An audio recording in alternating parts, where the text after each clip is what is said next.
So I think all of us know what can go wrong in a relationship. People are rude, people are mean, people don't forgive each other. But today I want to talk about what can go right in relationship and human connections. So we're going to talk about pro-social behavior, which is we're going to talk about three aspects of pro-social behavior: altruism, forgiveness, and gratitude. But where do these ideas come from? How are we able to act altruistically, forgive people, and be grateful? Well, these come from two major sources: evolution and empathy. So, first of all, let's talk about evolution. So, why is it that in a group of people we don't all just fight amongst each other? Why is why do we try to forgive each other and be nice to each other? Well, this comes down to evolution. So, as we evolved over the years, we realized that, or nature selected for, groups of people who could work together. Why? Because you got predators that come and try and kill you, and it's easier to fight off predators if you're in a group. Also, when you're hunting buffalo or deer or hunting in the savannah, it's easier to hunt as a group of people as opposed to one. So, through evolution, we sort of came up with empathy. And so, what really is empathy? Empathy is just feeling the emotions of others and sort of connecting with them. So, how is it that we get empathy? As I said, evolution takes a big role in all of human development and action and behavior, but specifically for empathy, I want to talk about mirror neurons. So these are neurons in our brain that activate in a similar pattern to when we are seeing someone else do something. So, say for instance, someone is smiling. Well, your mirror neurons are going to activate in the same way.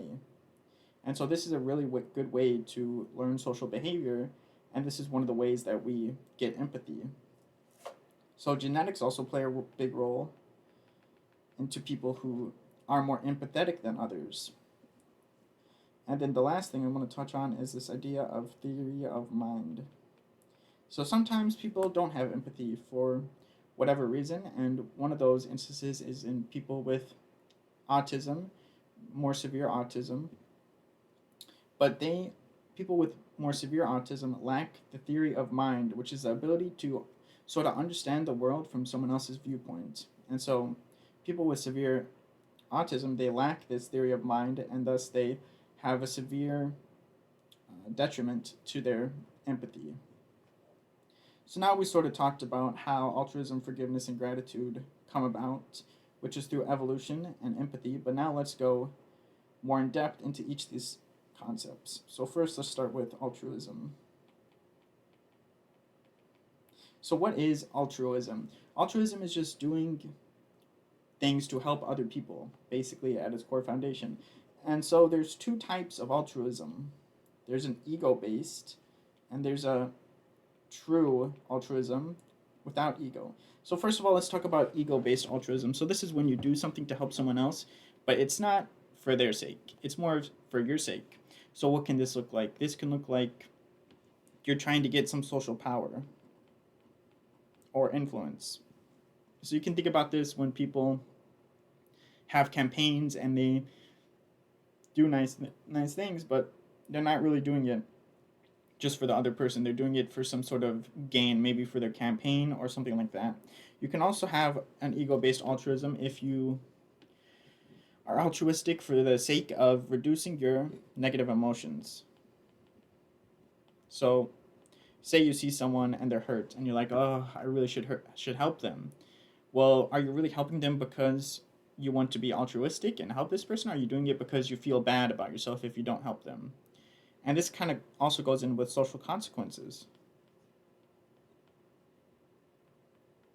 So, say you're helping someone and you look around you and everyone's watching you and everyone is thinking, "Oh, you should help this person." Well, maybe it's not that you really want to help them, but it's more so that you don't want the consequences socially of not helping them. So these are some of the ego-based ways we are altruistic, and for a while, scientists thought that that was the only way people help others, is if they have some sort of gain to get. Well, we sort of know that that's not the case now because we have this concept of true altruism, which is when we are altruistic just for the pure sake of wanting to help another person. And so this really comes back to empathy. Whenever you're acting in a purely altruistic way, empathy is going to be one of the major drivers of that. So, as we see, people who are more empathetic tend to be more altruistic. And so, something else interesting can happen is if, as a little kid, and as you're developing, you do these altruistic behaviors such as volunteering or being nice to others in general, you will start to continue that behavior into adulthood. And as you continue that behavior, you start to get an identity formed around helping others. That becomes a core piece of who you are. And so this in turn brings you back full circle, and you continue to help other people just because those are your values and that is who you are. You have an identity associated with this, and this is how we get some truly, truly altruistic people who really only want to help other people. So outside of this ego-based sense of helping others, why as a society should we help other people? Well, hopefully you don't have to think too long about why we should help other people. But here's some ideas, As we help other people are more likely to help us. Just in the sense you help your friend is more likely to help you back. So that's one reason you would want to be altruistic. And on a societal scale, it's good to help other people, especially those who are less fortunate than yourself, to help them get up on their feet. And if we just want to look out without morals, we would say, it's in our best interest to help these people who are out of luck, because then they can become hopefully contributing members to society and help the society as a whole. So these are some of the reasons you would want to be altruistic, even if you don't have any sense of morality. All right, so now back up here, we're going to go look at some forgiveness. So forgiveness can be thought of as multiple ways. We're going to look at two ways to think about forgiveness. The first way is just to sort of reduce negative emotions or associations with something. So in this definition of forgiveness, your forgiveness does not even have to be directed at another person. It could be at an event, it could be at a situation, it could be at an object as well. So this is one way we can think about forgiveness, is just sort of releasing ourselves from our negative associations we have with something else. Now the second way we can think about forgiveness, and these are models people have created, is that we have another person who had done us wrong. And so first we start off, we want to avoid them, and we have lots of negative emotions associated with them. So through the process of forgiveness, we go and we seek them out a little bit more. We go and engage with them a little more. So we're not as avoidant. We're maybe even seeking them out, and our negative emotions and our disdain and sort of hatred is sort of lost, and we come back to a state of having positive associations with them, or positive emotions with them.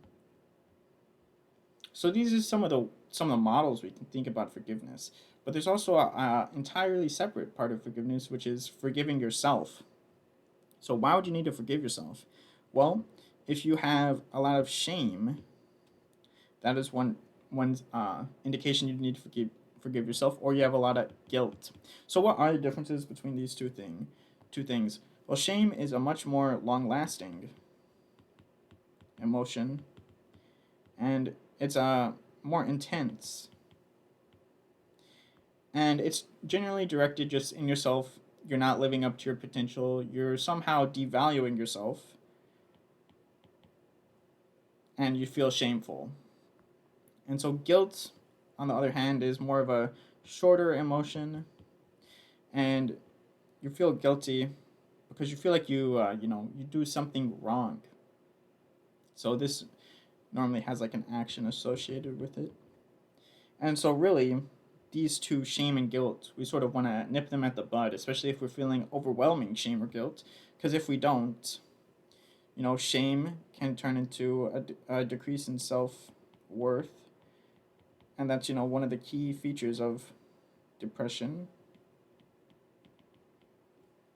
And in general, I think we all just want to feel good about ourselves. So as you can see, there's a forgiveness of something external and also a forgiveness of something internal. And so if you have too low of a self worth, maybe you'll develop depression. But if you also are too caught up in yourself and you have a high self worth, we can also see other pathologies like maybe narcissism. So ideally, you want to sort of balance the thinking of yourself between too low and too high, and you don't want to go in either direction. So let's take a step back and go over forgiveness as a whole again. So what does forgiveness mean to each person? Well, it's very interesting. When you ask people what does forgiveness mean, they'll come up with different ideas. So someone will say, okay, I'm moving past this. Some others will say, I am moving past this, or they could say, I'm pardoning your behavior.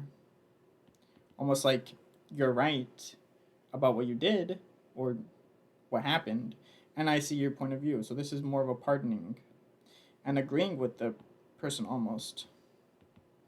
And so sometimes people can take advantage of this because we feel a lot of, negative emotions when we need to forgive something. People can sort of take advantage of this because it's in our nature to sort of be forgiving creatures, and they can take advantage of this and get people to agree with them even if they're, you know, even if the other person thinks they've been wronged.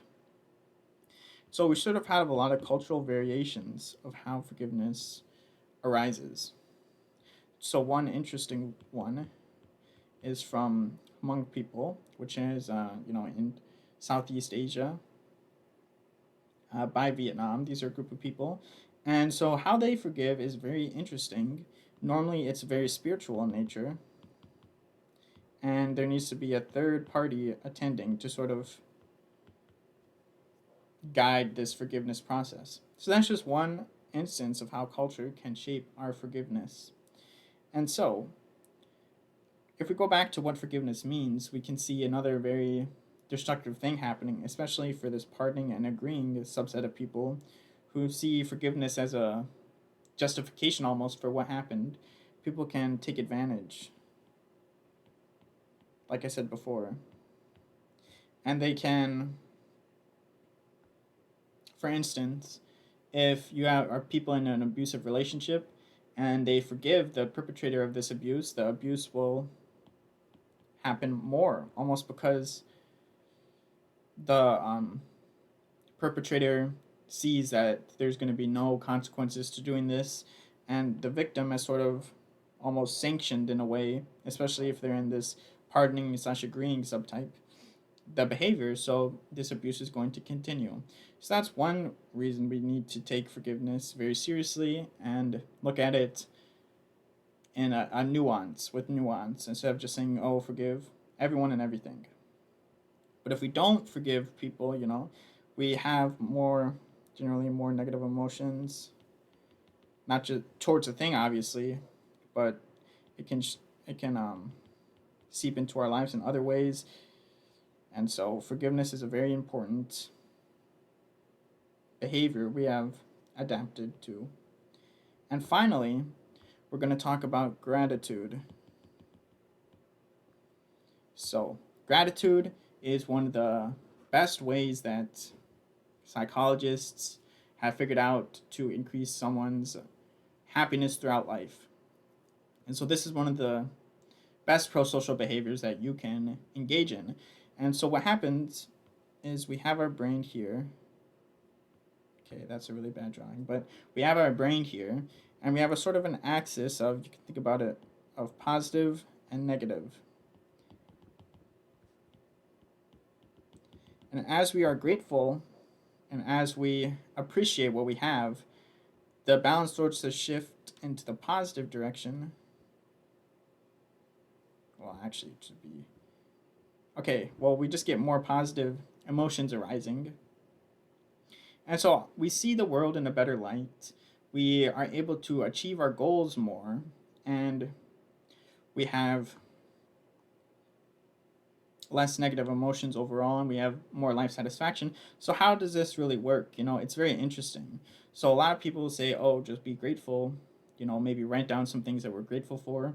But actually, receiving gratitude is the best way to sort of activate this pathway in the positive direction. So what does that mean, receiving gratitude? That means, when someone is thankful to you or they're grateful for you, that is an instance of receiving gratitude. And so what can you do?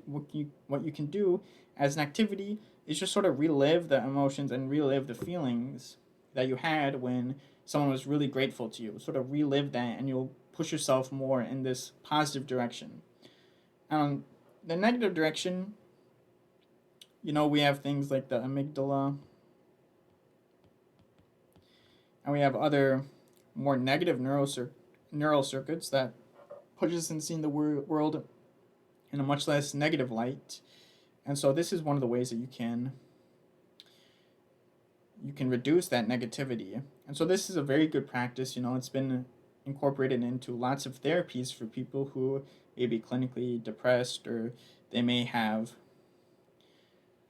other illnesses. And so this is one of the best ways that you can do that. And so, like I said, some of the positives that arise from gratitude is a higher life satisfaction. So that's generally synonymous with happiness. You have more optimism, which in turn will increase your self-efficacy, which in turn will lead to better goal achievements. So this is really not even just a happiness antidote. It's also a great way if you want to boost your ability to achieve your goals and be productive, is by being grateful. And like we said before, it's really about receiving gratitude. And there's also been, being grateful in the other sense of just saying, oh, I'm grateful for these items, and writing it down can also be helpful, but maybe not as helpful as this idea of sinking in and really feeling what you felt when you received gratitude. And so for anyone who is more interested, I highly recommend, you check out the Huberman Lab podcast about this, which is where I got my information, as well as the textbook that we're doing. And so the Huberman Lab podcast is an excellent resource for incorporating gratitude practice into your life. And I'd highly recommend you check that out. And with that, I thank you guys for watching, and hopefully we can live better lives as a result of this. Thank you.